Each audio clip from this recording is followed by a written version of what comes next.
We're going to go ahead and get started. We have an hour and 10 minutes and a tremendous amount of material to cover. My name is Brian Glicklick. I'm the Senior Vice President of Digital Media for Premier Radio Networks. That is the network syndication radio business of Clear Channel Communications. We're here today to talk about search, and search within the context of sort of this Web 2.0. Now, I've written a whole bunch of notes for an introductory presentation, and I realized last night that they were fairly boring, so I threw them all out, and I wrote some new notes about 15 or 20 minutes ago. So you're going to have to tell us at the end of this whether you would have preferred the older, boring version to what you're actually going to get. The reason search is becoming so important in the context of the internet is because of how much material is out there. And when you think about the way the information cycle has changed over the past couple of decades, it's really profound. I mean, if you go back with me 20 years, we had a daily newspaper cycle. We had a TV cycle that initially was AM and PM news. We had top-of-the-hour radio every hour at the top of the hour. Then we evolved that to every 22 minutes we'll bring you the world. You would have thought that would have been good enough. But it isn't. The web changes thousands of times a second, yet users expect you to read their mind and deliver exactly what they want to see, when they want to see it, where they want to see it. That places a profound burden on all of us. And the original search engine, which was nothing more than a way of looking for text, isn't good enough anymore. We have a panel of experts in different areas of the search experience, especially how it integrates into Web 2.0. Web 2.0, the user-created, the user-organized internet. Why is that important? Content isn't just words anymore. It's photos and videos, it's Flickr, it's WordPress, it's YouTube, it's MySpace, it's iTunes. It's content of every kind, and people want to find what they want to find, when they want to find it, where they want to get it. If you can help them do that, you are in a position to capture more of their time and attention. And in a world where changing websites is never more than a movement of a fraction of an inch and a fraction of a second away, the ability to bring people what they want when they want it is pretty important. So this is my question for you. Are you ready to bring them the goods? One brief digression in all this. I like to think about the long tail a lot, and I started thinking about the movie release that's coming out this weekend and the Web 2.0 initiative behind it, Snakes on a Plane. And the first thought was it was the ultimate long tail experience. And it turns out that these guys have created an entertainment experience with a huge component of it all driven around Web 2.0 initiatives. They didn't tolerate bloggers, they actually encouraged them. They didn't tolerate YouTube parodies, they loved them. They didn't tolerate photo montages, they enjoyed it. They participated in the message boards. When somebody started a campaign to make sure that Samuel L. Jackson would swear enough in this movie to make it interesting, they actually went back and refilmed scenes in order to address the blogging community. When we talk about the entertainment industry listening to the blogosphere, to the people who are operating in Web 2.0, this is exactly what we're talking about. And if you're in the entertainment industry, it pays for you to listen to what your users are saying about finding content on your sites and on the internet. So with that in mind, please let me introduce 4 thought leaders individually. They're going to make 5-minute presentations or thereabouts about how their business is helping you find new models using search as a gateway to user relationships. First up is going to be Chase Norland, the CEO of Pixie Corporation. He was most recently a senior business development executive at ValueClick, focused on publisher distribution and emerging technologies for the ValueClick Media Ad Network and other ValueClick divisions like PriceRunner and Search. Previously, he was a senior business development consultant to InfoSpace. He was focused on publisher distribution and vice president of public relations at Mercant. So here's my question for you, Chase. How do you get to, well, first off, before I ask this question, is there anyone besides Chase in this room who's the CEO of one of Time Magazine's 50 coolest websites of 2006? If you are, raise your hand. Okay. I think we've only got one person here. How do you get something like that? What happens in order to make that transpire? Harassing the porter every 2 weeks for a year and a half. Wow. That's all I have to do. Did I hear you're a former VP of PR in there too? I used to be a PR guy, so I guess that helps a little. So if you're looking for takeaway from this, harassment works. Do you want to come up here and tell us or sit there and talk some more about your business, whatever you'd like? Yeah, I guess I'll sit here. This is good. So again, my name is Chase Norland. I'm the founder and CEO of Pixie Corporation. What Pixie does is we're kind of defining a new category we call visual search. We call visual search the marriage of photo and video content. So what Pixie does is we aggregate photo and video content from across the entire web. We make all of that material searchable at pixie.com and through a variety of verticals that we control and operate around some of the more popular categories. But our business model, and really is what's unique in terms of separating Pixie from a lot of other kind of noise you hear in the photo and video search space, is that we're completely and entirely focused around distribution. We're in the business of powering photo and video search for other people, for other websites on the web. That's powerful for other companies on the web because photo search is the fastest growing search category on the web, and video search is rapidly approaching that. So we're really in the business of taking all this thumbnail material and segmenting it, organizing it, and then giving it to different partners and saying, hey, you can run your own celebrity photo search engine. You can run your own funny video search engine. When we first built the business, we said, why start another YouTube when Pixie can aggregate every single YouTube provider on the web, and that just falls into our video sharing category. So we're kind of a meta aggregator of basically all visual material on the web, and then a redistributor and a resyndicator of that.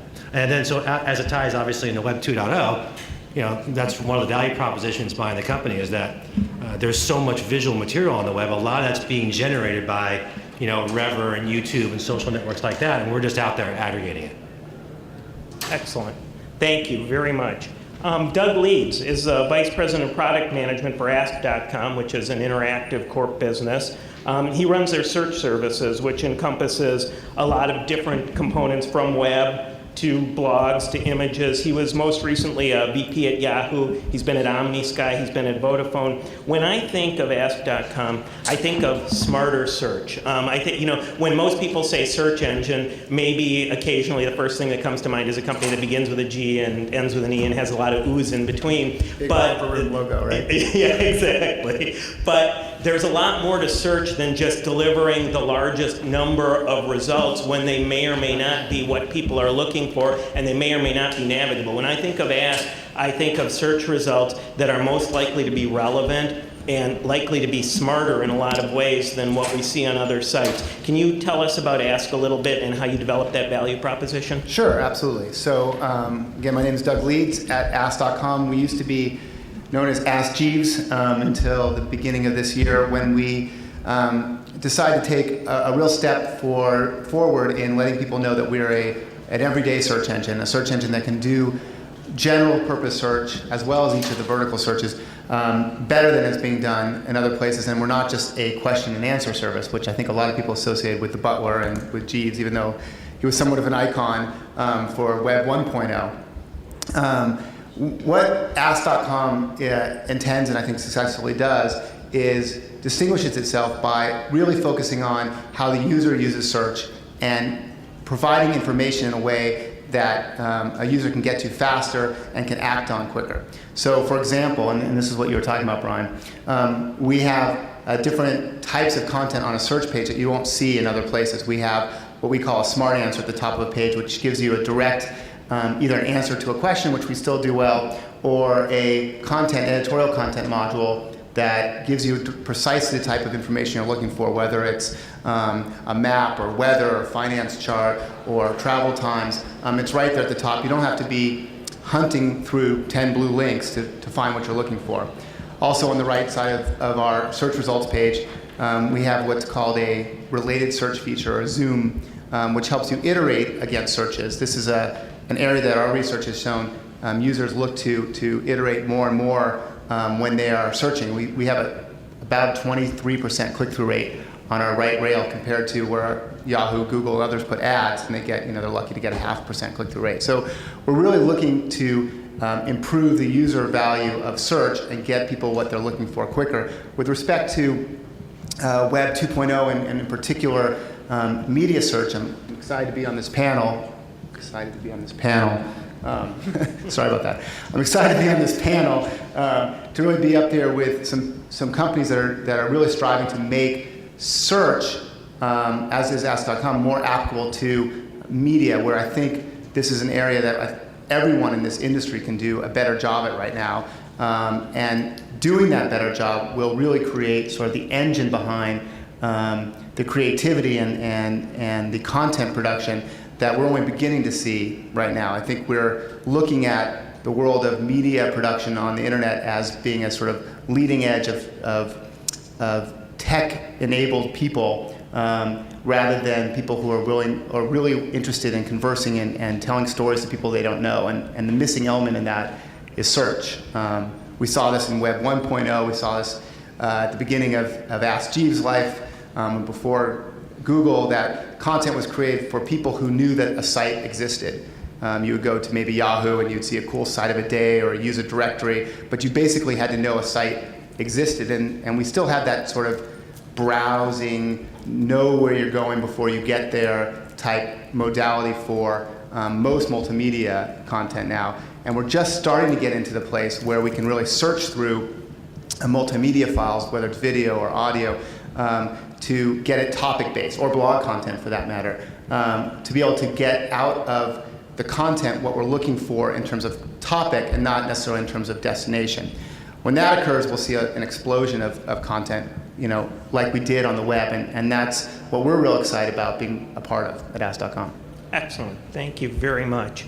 Mike Lanza is next, the founder and CEO of Click TV. Prior to Click TV, Mike founded and served as CEO of 2 online finance companies, OneView Network, which he sold to Digital Insight, and Avalent, I hope I'm pronouncing that right, Corporation. In addition to his software and internet experience from his previous companies, Mike finds inspiration for Click TV from his years as an amateur documentary videographer. We may have some questions on that later too.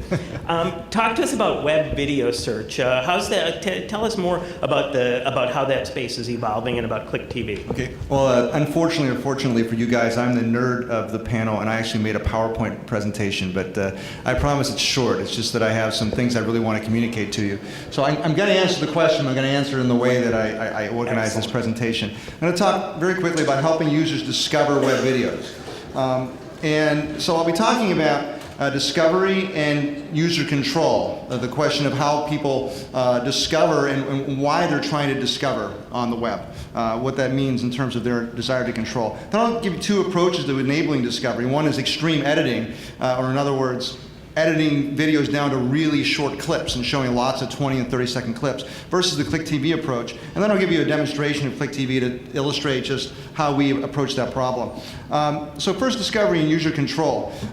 Discovery, is, I define it, is visual scanning on a page. Your eyes are moving around, looking on the page, and it's clicking around. And then it's also typing, text search, to find what the contents that users want. So discovery is more than just search, text search. It's everything that you do when you're in control, when you're trying to figure out what you want to, what content you want to actually watch. So I guess I am now here. That's me. Okay. Web users are almost constantly in discovery mode. That's one of the bottom lines if you try to design a product for the web. Don't design a product for the web, including video, thinking that users are just going to sit there and watch it for 10 minutes, 20 minutes at a time. They're almost always in discovery mode. So they're typing text searches, they're clicking around, they're scanning, their eyes are moving all over the place. And only rarely do they find content they like.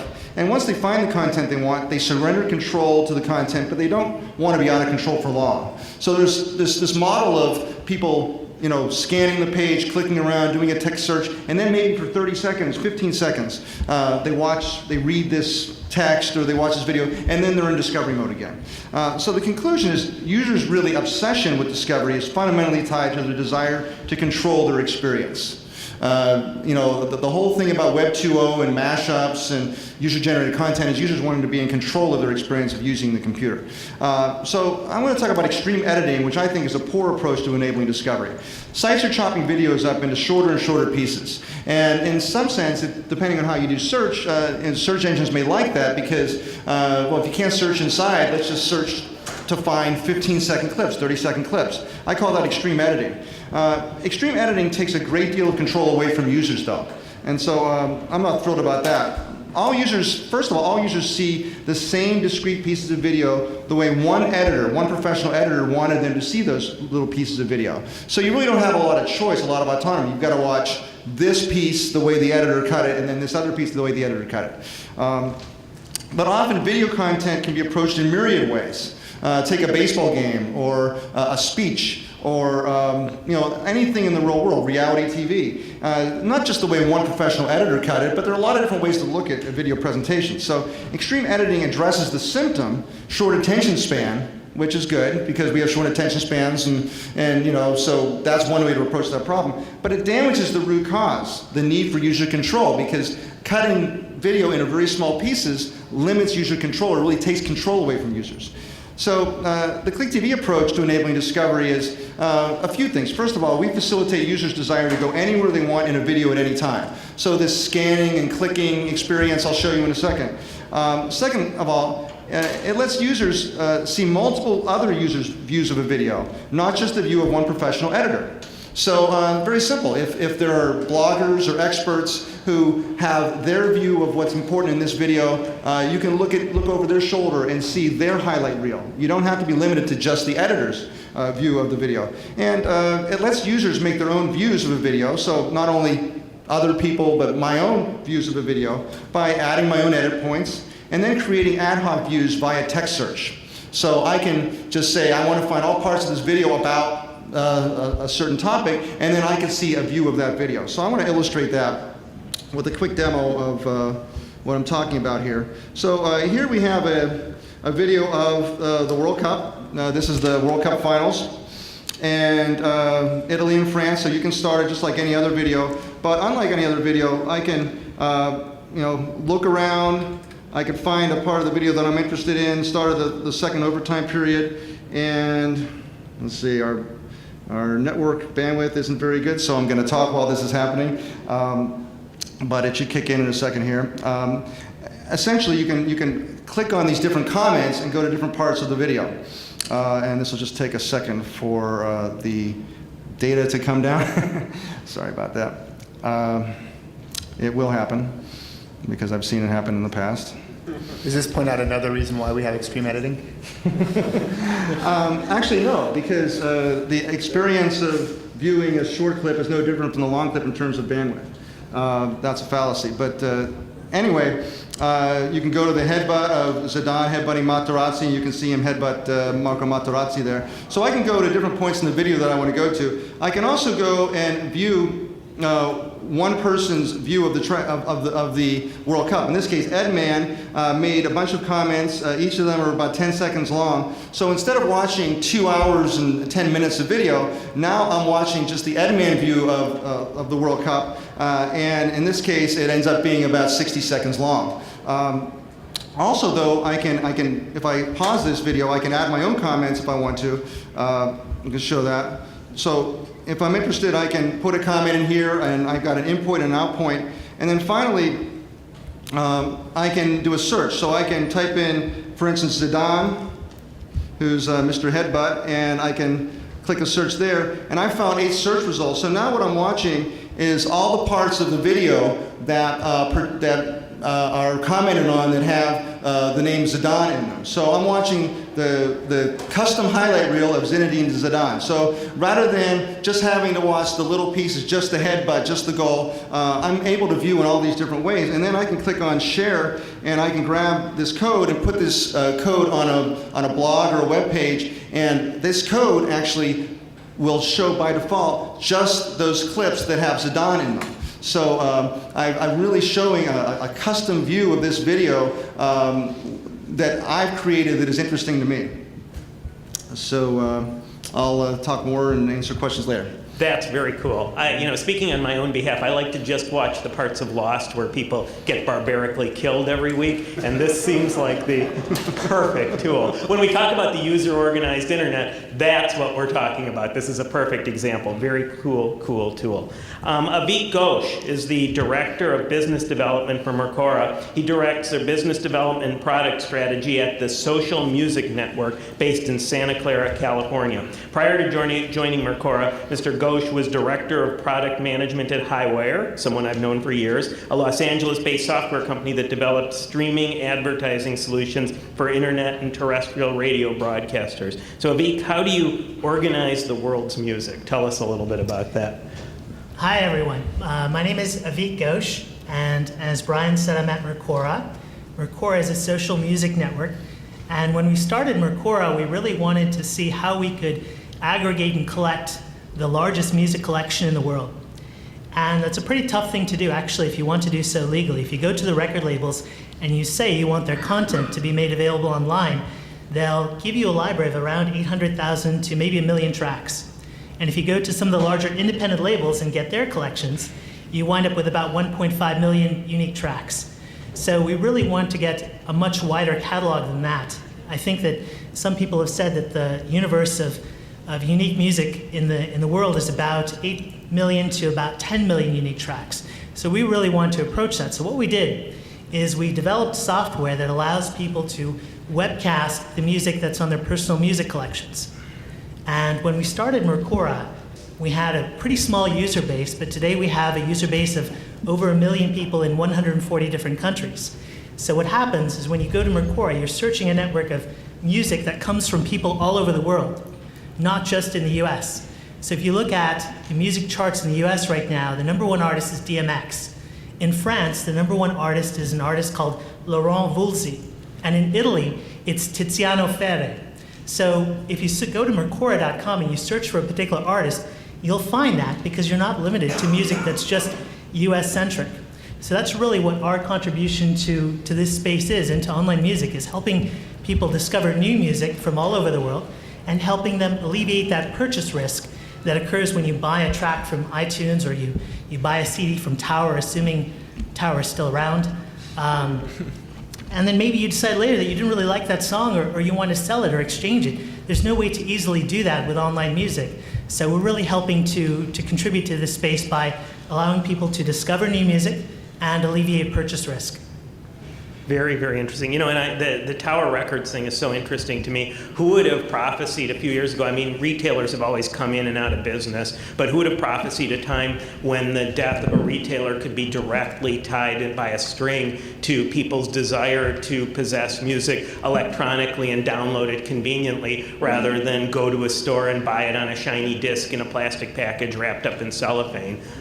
You know, we're going to see that happening again and again. Now, we're going to invite you to ask questions in a minute or two, and in case you don't have any, I've written down some of my own. Yours will almost certainly be more interesting, except I have one question that I always ask every panel, and I'm going to ask it now so that you have time to think about it, and then we'll ask it for real with answers at the end, which is, excluding the websites of the company you work for, and its parent company, and its parent's parent, and its investors, and venture capitalists, and those that have funded it, and like the people that have funded it, what one website is your essential daily reading, and what one website is your guilty pleasure? So you have about half an hour or so to think about that. I will certainly, as in all things like this, volunteer to go first when the time comes. But now we have time for questions from you, and I'd like to invite your participation in asking these guys anything you want to know about their businesses, about search, about Web 2.0, and we'll try to traffic direct it to make sure you get answers you can really use in your business. The alternative to having your own questions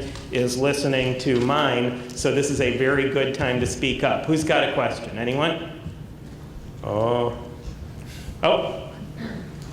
This is to Avik. How do you deal with rights, especially transnational? Great question. Thank you for that. Right. No, we're certainly not whatever you mentioned. I don't know what you said. All of the music on Mercora is available for streaming only, so there's no download. So that's one part of it. And then secondly, like any other internet radio network, whether you look at Yahoo Launchcast or AOL Radio, we actually pay the performance royalties. So there are two elements to royalties in music, as you probably know. There's one for the people in the room who don't know, there's actually two components to royalties. One is for the actual, for the music, for the performer's rights, for the sound recording, and that we pay to Sound Exchange here in the US. And then secondly is for the underlying composition, which goes to the collectives that handle lyrics and so forth. So we have agreements with Sound Exchange and also ASCAP, BMI, and CSAC for the composition. Linear ad support. Correct. Correct. Same question to Mike. This looks like copyrighted content. It is. Okay, so you're monetizing somebody else's copyrighted content. Not monetizing this at all unless you'd like to pay me for it. I'm not monetizing it. It's just a demonstration. We have a relationship with ESPN. It's not formal at this time, but we have an informal relationship with ESPN.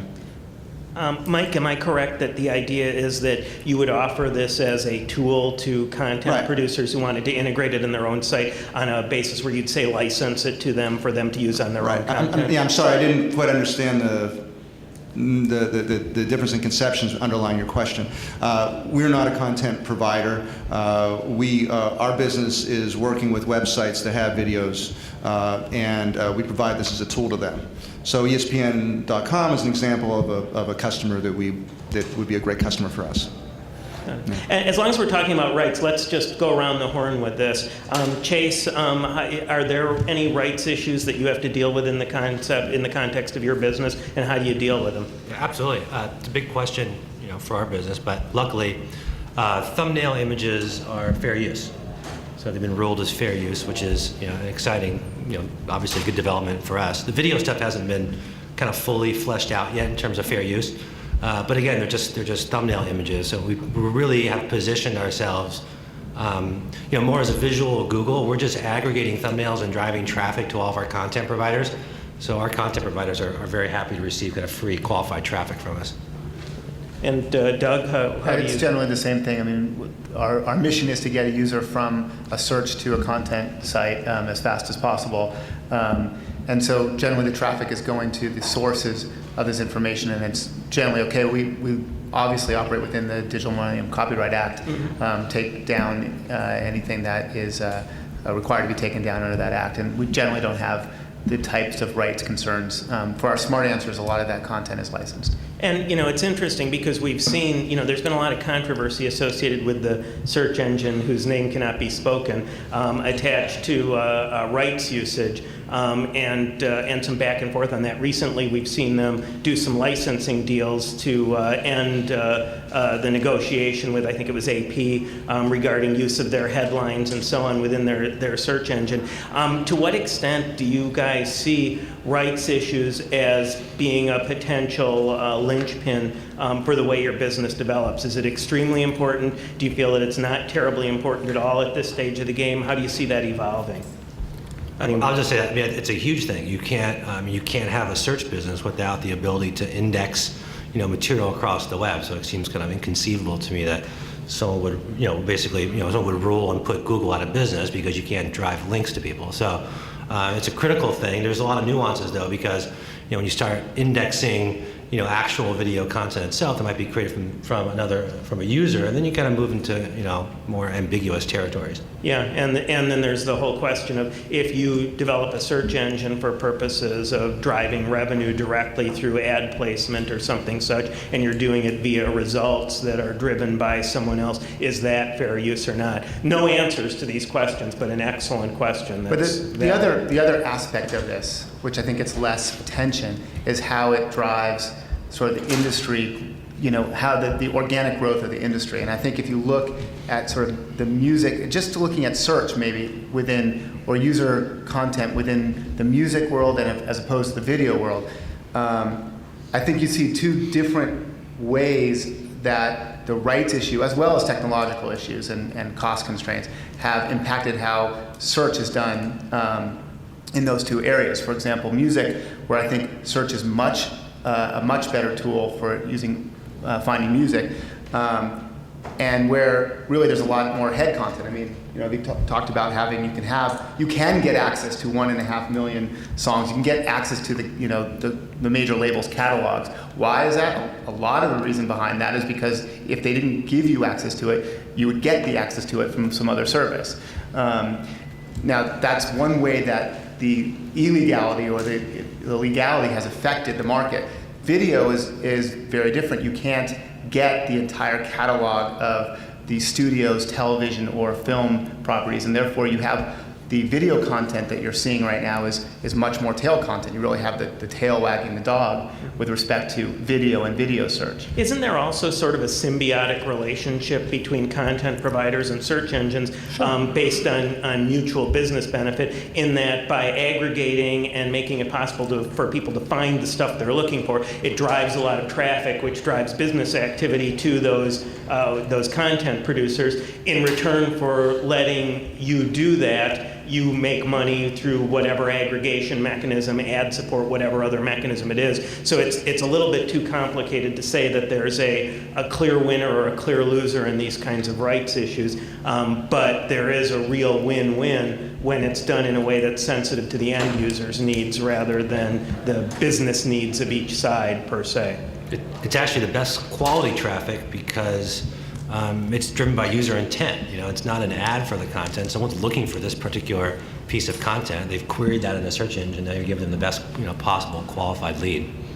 Interesting. Who's got another question? The question right back there. Yeah, as this is kind of approaching from a different direction, but as an internet site owner, we are constantly needed to obviously drive traffic to our site, so we rely on search engines to provide that traffic. We use the search optimization tools, to increase our impressions. And then not so long ago, the kind of there's an error going around that the impression ratios were a little bit higher or fabricated, if you will. Maybe bots were being used to increase this, click-through rate. So at the end of the day, you receive so many impressions, you weren't so sure if you actually got all those impressions or not, or some of them were a little bit, I hesitate to use the word fake, but that there's an accusation going around that these were not all true impressions.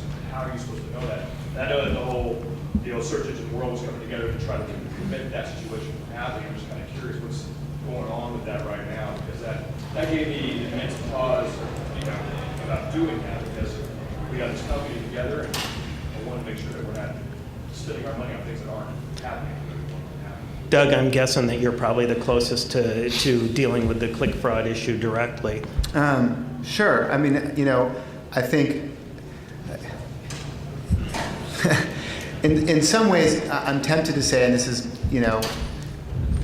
Brian asked me to say something controversial. So, this is as close as I'm going to get. But I mean, I think in some ways this is the idea of click fraud and manipulation of impressions to benefit a media provider, a media seller, is a little bit overdone, overbaked. In that it's generally, a lot of this is priced in to the prices. I mean, you're getting what you pay for. If you're ultimately getting the value that you get, and then you pay based on that value. So prices should reflect a lot of this stuff. Now, that's more on the PPC side of things than on the impression and CPM side, where it's harder to track. And I, not in that CPM world or that business at all, so it's harder for me to respond to that. But I can say that just like dealing with spam within a search engine, is that where there is money to be had, there are going to be people who try and find ways to trick the system, and the community's effort is always sort of an arms race of trying to prevent the bad acts and keep the good acts to be more valued than the bad actors, and that's a fight we all make every day with the choices we make on what websites to visit or what ads to click on or where to spend our money. And I generally am bullish on the fact that this gets worked out through the market mechanisms, even though on any particular case there may be some hardships along the way. I'm fairly bullish that this is an industry that can weather that, because there's just a lot of value to extract from making sure that this works. And just to dig in on that a little bit, most of the click fraud, in fact, every example of click fraud that I've seen was perpetuated by a third party who has a financial interest in exploiting it via an affiliate relationship with some organization or another. In other words, it's not of direct financial benefit. In fact, it's deleterious over the long haul for a search website to do the kinds of things that can create a click fraud environment. The people who benefit are spammers and other third parties that get paid based on activity of another party and then cause that kind of click fraud to run through the site. So the easiest way to avoid a click fraud issue is not to have the kind of affiliate program that pays third parties to refer traffic. So if you leave yourself out of that particular environment, you've eliminated most click fraud risk because you've removed all incentive for everybody but the website itself to engage in any kind of fraudulent activity. And I haven't seen ever, so in all the click fraud conversation, press, etc., I've never seen so much as a single whiff of a search engine organization itself having any interest in doing this because it would be undermining its own business as soon as it came out. Is that That's essentially absolutely correct. Okay. 100% true. So so that would be sort of the takeaway on that. Next question, anyone? A little quiet on the questions. Okay, I have a question. Guys, what's the most surprising or unexpected way you've seen your search product used?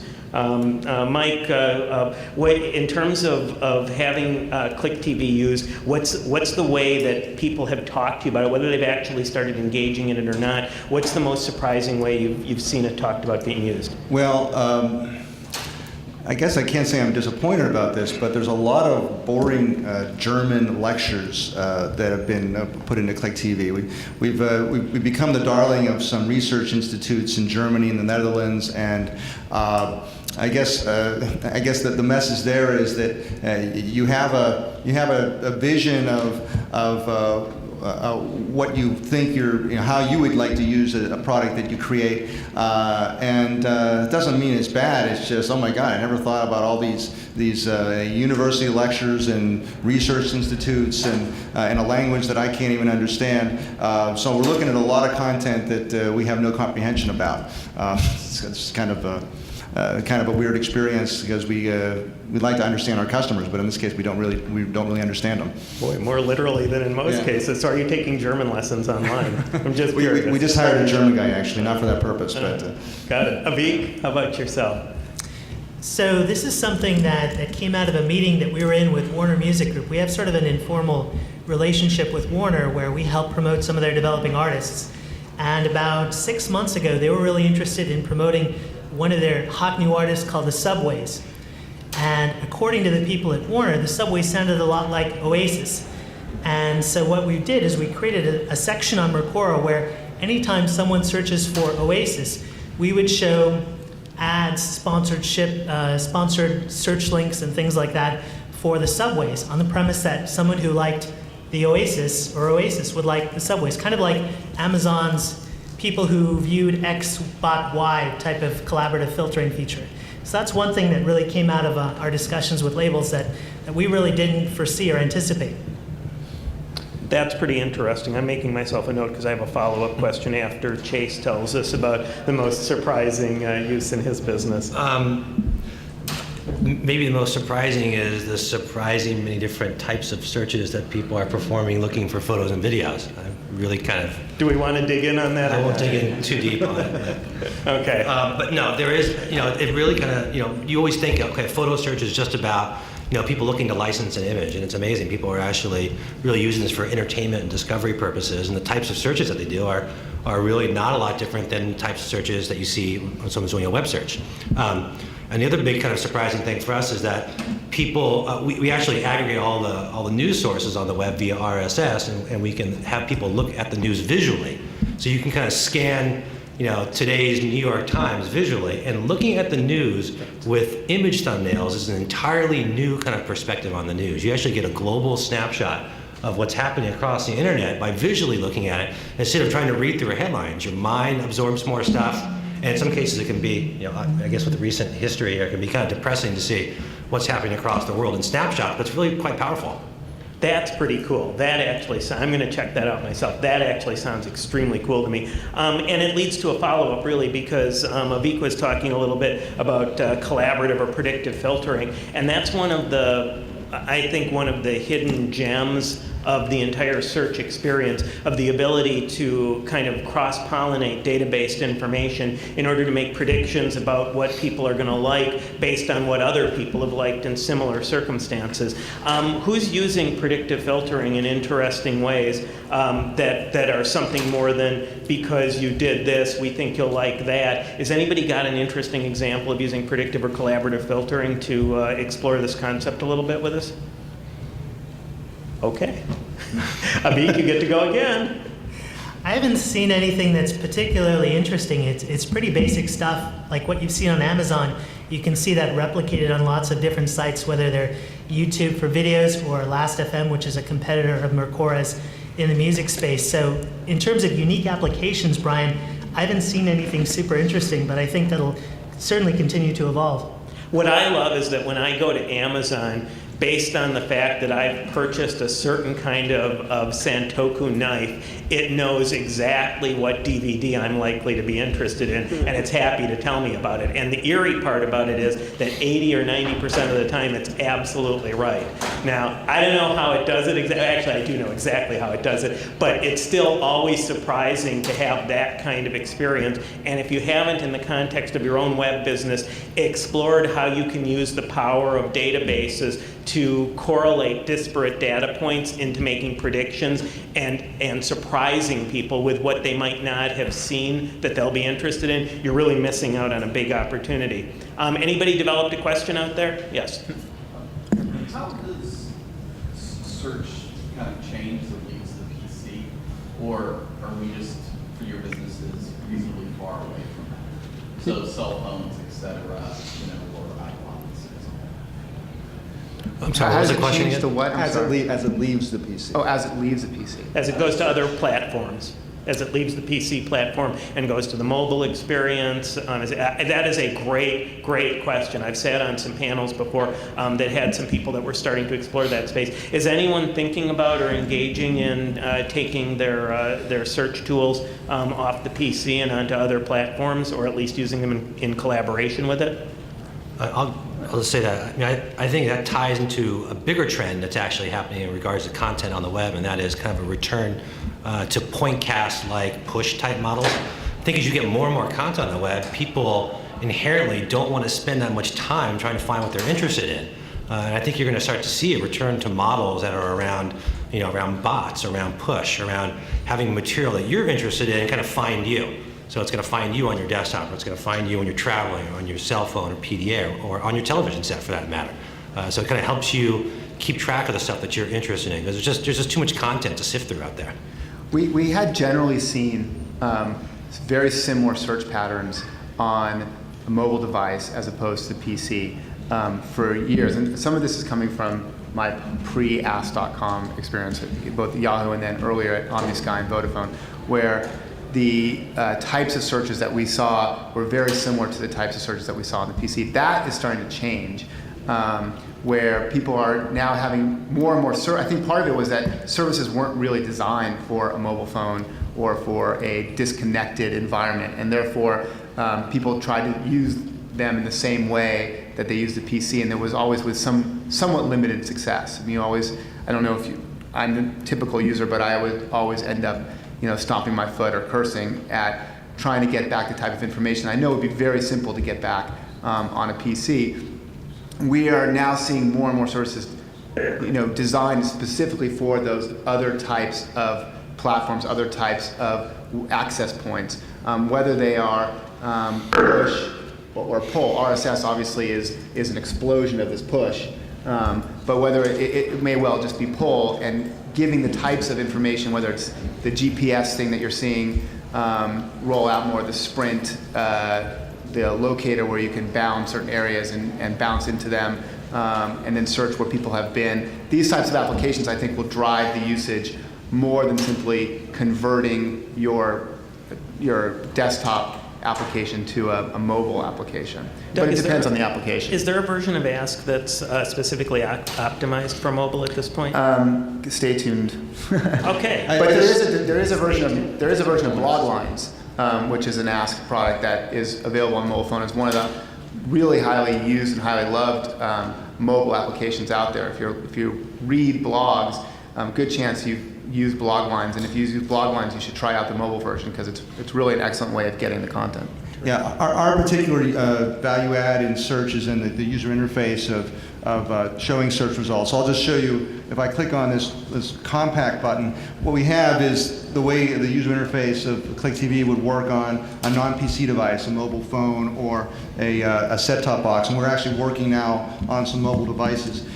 So the whole interface works here, and I could type in Materazzi, who's the guy who headbutted Zidane. And so the total experience of using the product works in the confines of what you would, just hitting right button clicks, left button clicks, hitting the enter button. And then I could, you could imagine me moving my cursor by hitting the right button, and I hit the enter key, and then I go to another part of the video. So imagine if this were not just searching inside a video, but you could search multiple videos in the same way. So we're certainly, we built not only for the PC, but for mobile devices as well, to have all the functionality just with a couple button clicks. So Mike, play along with me here for a sec. Would it be theoretically possible if somebody wanted to engage you in this process, say they wanted to work with you on a product to transfer content to a mobile device, like a video-enabled mobile device, to use your technology to develop a playlist based on a search and just transfer the appropriate components to the mobile device, saving them storage space and bandwidth conservation? If the device has a flash, in particular, a flash version of Flash that's powerful enough to handle video, with almost no work at all, everything you see here can work today. It's really it's very simple, quite frankly. So the attention deficit disorder generation could get just the parts of Desperate Housewives that they really want to see. And search to find those and just pull down those pieces. Down. Very, very cool. Doug? To follow up on that, one of the things that we noticed on the mobile application is your ability and your interest in iterating what you're searching for is much different and much lower. You really want to find what you're looking for much faster on the mobile device because it's much harder to iterate. And whether it's video you're searching for, or content, or you can generally go to a one search box approach at a search engine and get pretty quickly to what you're looking for, even if it's more appropriately searched for in a vertical or in a vertical site. On a mobile device, that's much more difficult. You've got to do a lot of scrolling, a lot of text input, a lot of numbers. What we're seeing is that, and this is a little preview of my stay tuned comment, is that a search box, well, the prototypical Google front page is just a search box and nothing else. And that's how we sort of grown to expect a general search engine to look like. On a mobile device, a search box right up front tends to lead to a lot more user frustration than getting them directly into a vertical channel where they're more likely to find content they're looking for without iteration. So that's a way that we're seeing users' behavior impact what kind of tools we offer. If you read between the lines, he just said some interesting things. Yes, sir. So, I have a question. I think it touches on what Chase mentioned earlier in terms of syndicating or distributing the search product. So, you have obviously more than one search company, and if you look at if that's the way it goes, how many, I guess the question is, multiple search bars, tools exist within one user's experience, and then how do you actually how does someone sort of arrange that within the desktop environment or within their browser experience, and how do you kind of see sort of breaking through the clutter, so to speak, not with the content, obviously, but the search? That's a good question. Because you're right, there's a lot of search boxes on other sites out there, right? Like on blogs and other people's sites. And Google obviously controls a lot of that. So my answer to that is, it doesn't have to be a search box. We're in the thumbnail aggregation and distribution business. Search is really a tool to achieve distribution. The bottom line is that people want these thumbnails on their sites. They want these thumbnails on their sites because they generate clicks. Clicks generate traffic and ad revenue, so that's a big deal for distribution partners. Interesting. Anyone else have a comment on that? I think there are two types of searchers, or two types of searches. the type of searcher who is going to put anything in any box that they see, sort of the lazy searcher. And they don't know the difference between an address bar and a box on the screen. And that's not necessarily a person. That may just be a modality that every person is in at a certain time, where they just want to fire off something and it's in any box. And we know that there's great value in owning those boxes. I mean, $900 million to MySpace or whatever it is. Then there's the other type of searcher, which again may be embodied within one person, where they're more demanding about what they're looking for, what kind of content they want, or that they realize that they're looking for something at that point. And there they type in a search address to do the search. And those are the types of demanding searchers that we're focused on, and we think we can really drive value for. We're right now, Ask.com is the fastest growing major search engine, and I think that's because of the fact that when you ask people where they go for search, number one is Google, but number two, really, in terms of percentage of people who are looking at search engines as a search engine, it's Ask. I mean, other people are saying, I search at Microsoft or search at Yahoo because they're there. Right? I'm checking my mail, I'm checking my finance, I'm checking my whatever I'm doing on MSN, and I do put a search in a box. So I think there are two types of modalities, and you can be focused on one or the other and still have a lot of value to add. Yeah, I'll just say regarding user experience and search, you have to be, say you're designing or working on a site, you have to be brutal and get rid of anything that's redundant. Users aren't forgiving. They have incredibly short attention spans, which I alluded to before. And if something looks a little bit ambiguous, a little bit hard to understand, they just move on. So having multiple search boxes on one page, unless it's, I can't imagine a situation where it would be acceptable. It's not acceptable, and you really have to be ruthless about it. Sir. Can you talk about revenue models and how you see them evolving and changing? Excellent question. Let's talk about the money. Who wants to go first? I can start. I don't think anybody here has any silver bullets, but I'll just say that obviously advertising with video is exciting to a lot of people, because if you heard the imbalance between advertising on television, advertising on the internet versus the traffic on television and the internet. But we have some things that we have some things that we think can help us to maybe get a leg up on advertising revenues on the internet. One thing is obviously the fact that we've got a lot of contextual text information that we can base advertising on. So either in the video panel up here, driving ads that are really relevant to the video, but also ads in the comment pane that may persist, may stay there while comments are flowing. In this particular case, we have an ad from that is taken out of Amazon.com using Amazon Web Services, and the link here is a link to Amazon, to an Amazon page, and well, my connection's not very good, but now here we go. It's coming up, and if a user makes a purchase of this product, we get some fees from Amazon for that purchase. So in our case, we're really trying to make very targeted advertisement opportunities out of the contextual information we have about the video as the video is playing and as searches happen as well. Mike, if somebody was doing business with you, if a content producer was using your tool on their site, would there be any reason why they couldn't, for example, in return for offering people the opportunity to playlist and just receive the content they want, show a little pre-roll sponsorship, advertising, or something such? We're very flexible in business model. Basically, if you control all the advertising, we just need to get a piece of, we need to get some sort of fees for the usage, but if to the extent that you let us put advertising into the video and into the comments, then we can live off the advertising revenue there. So the idea is that in the sponsored model, people tolerate sponsorship messages in return for something of value. So these guys offer things of value, which will encourage people to tolerate sponsorship messages in order to receive them. Doug, do you want to expand on that a little bit? I think Well, we're I on just, the table on this. no, I think the point is that if you're not in a commerce model, then you're in an attention model, right? And you're going to be monetizing the attention, and the way you get the attention is by offering something compelling that drives people to your site, or by offering a service or a tool that helps people do that, and then monetizing it through licensing.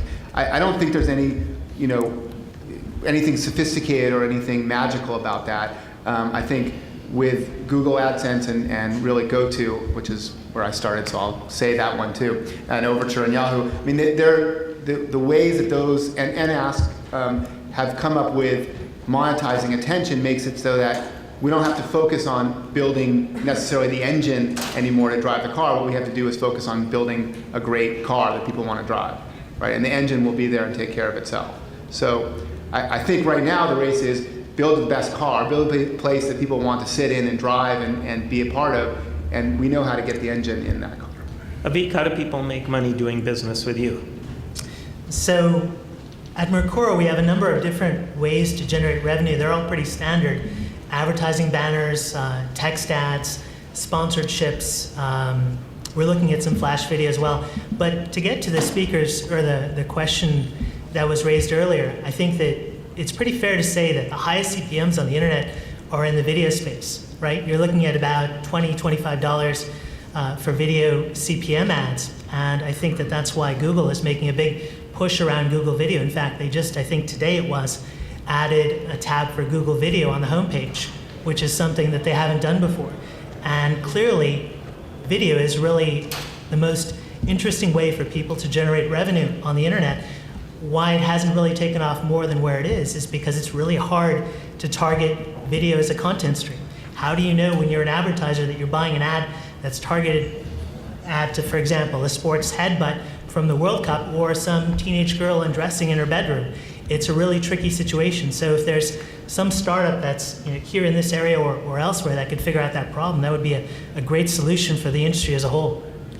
Yeah, Google kicked off Frugal from the homepage, which was my very favorite portion of the engine. If you're as cheap as I am, or you're my wife, you'd understand what that means. But Frugal got kicked to a more list in order to put video on the homepage. So there you go. Chase? So we're in the business of excuse me, powering search for third-party publishers on the web. Having come from ValueClick and InfoSpace, I was constantly competing with Ask and Google and Canoodle and Blue Lithium and Tribal Fusion and Ad.com and Google, and AdSense, and you're constantly competing to monetize these third-party sites. So we said, why try to compete with all of the other ad networks out there when you can offer organic search? I mean, you can offer an actual user activity around photo and video search to any publisher on the web, and that creates new ad inventory, that creates new search activity, and that's, I think, kind of the powerful revelation that we had around our business. Nice, thank you. That's a good point. We have time for one more question before mine comes up. So you always hear the comment that adult content is a large portion of search, and that people that participate in it are kind of the cutting edge. They show you what's coming. So the question is it a large portion? How does it impact your business? And if so, what are they doing, and what can it show kind of more mainstream? Maybe not what are they doing, but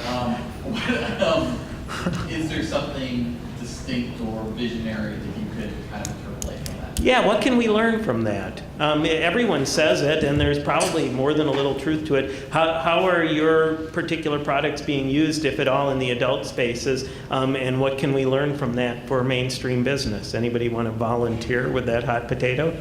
It doesn't impact my business. I'm only in music. I don't No parental advisories on any of that? You're clean. Okay, there you go. There's one. I'll go for it. I know I heard some number that it was 30% of Google's traffic was adult-related search queries. And that's kind of a vicious number. That's kind of the number I've heard circulating around. It's a huge business. It's a huge business that is not promoted. It's a huge business for Comcast. They don't promote that, but it's absolutely massive for them. So I think if you remove that from Google or Yahoo or Ask Jeeves or anybody, I think you'd see kind of a massive decline in the values of their companies. So it's there. People are innovating around it for sure. It's not going away. I think that's the biggest problem, obviously, is keeping it away from people who are obviously not searching for it. Yeah, I think that's right. I'd actually say it's a declining share of search, definitely declining share of search. I think the interesting comment you made, but I don't have an answer for it, is what can you learn from this? Because I do think that they have been, at least in some of the major leapfrogs in how we think about the internet, from going from internet 0.5 to 1.0, whatever these things are. You've seen the adult industry sort of taking a leading role, even whether it's a leading role in spamming people or a leading role in trying to figure out how to stop them from spamming people or spamming emails or spamming web search. I don't have an answer for it because I actually haven't. It's not that they're not as creative probably as they used to be. It may just be that they found a happy spot.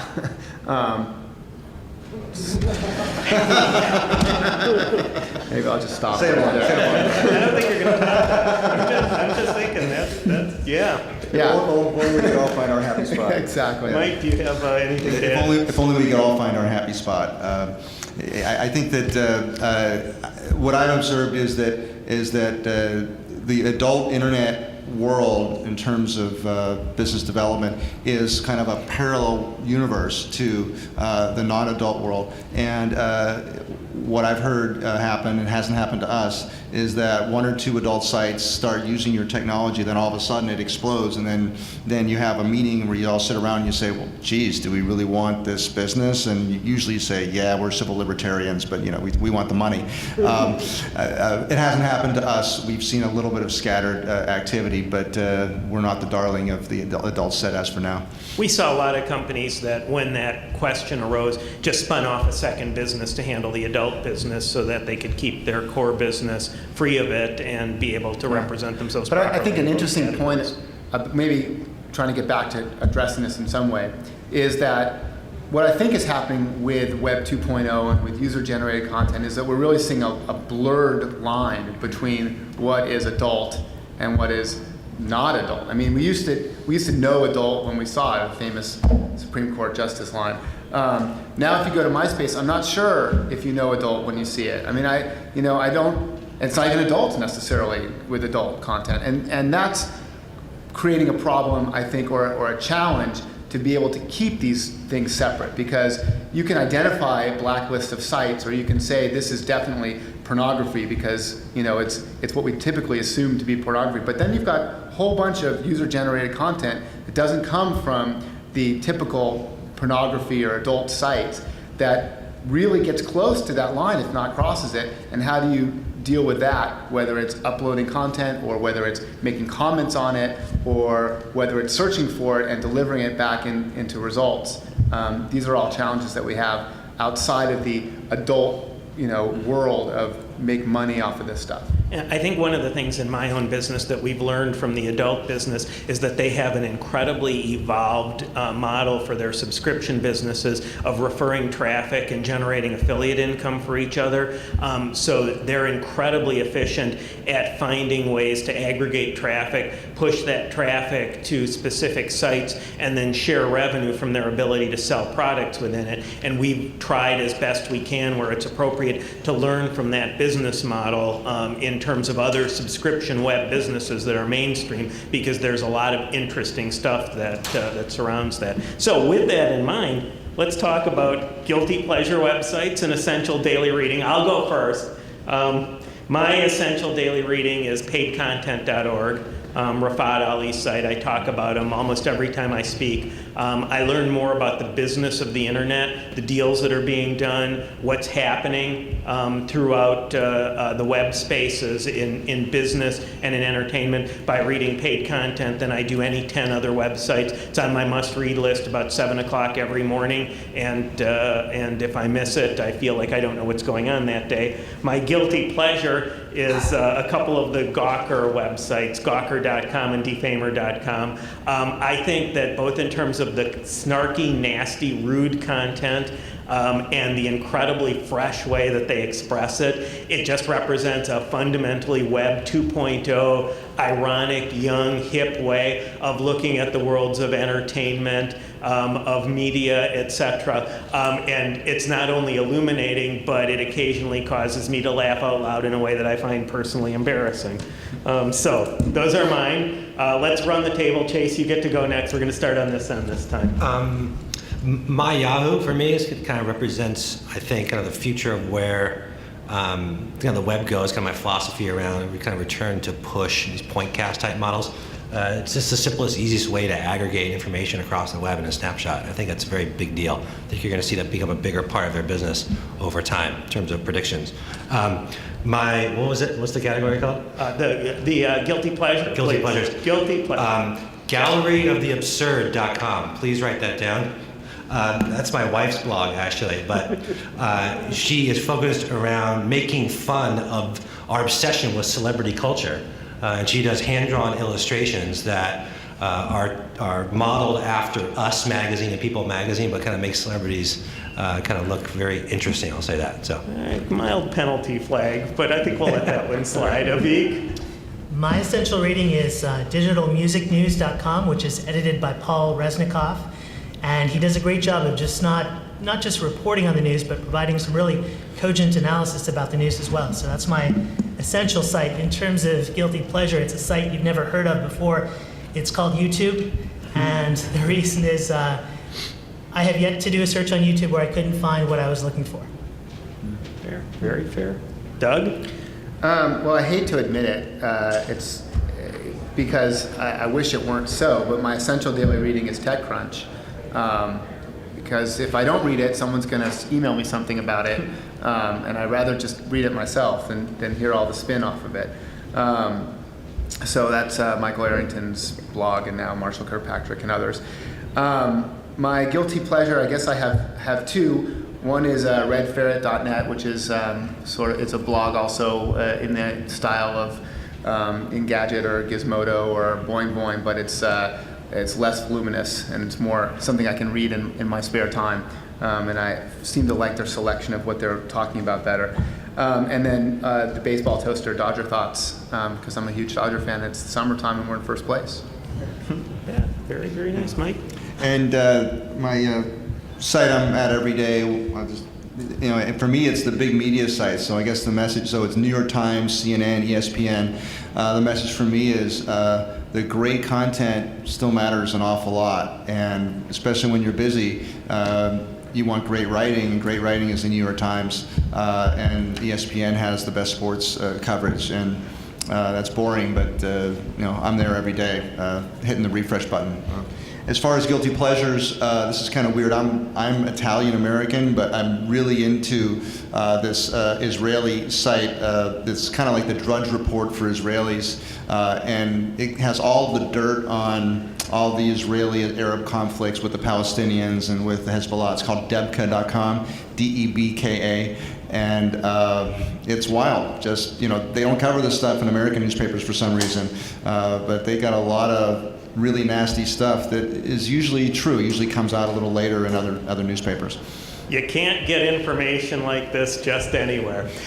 Search is not just a tool on your website. It's not just a way to help people find stuff. It's core part of the experience. It's core part of it, of attracting traffic and pushing it in the places that it wants to go. It's a big business. It's getting bigger. It's important. It's more than just text. You've seen what 4 people have to say about it today. Hopefully you've learned something, heard something interesting and provocative that you can take back to your own businesses. And I'd like to thank the entire panel for being here and being so forthright. And I'd like to thank you all for being here, and we'll be up here if you have any questions at all. Thanks very much.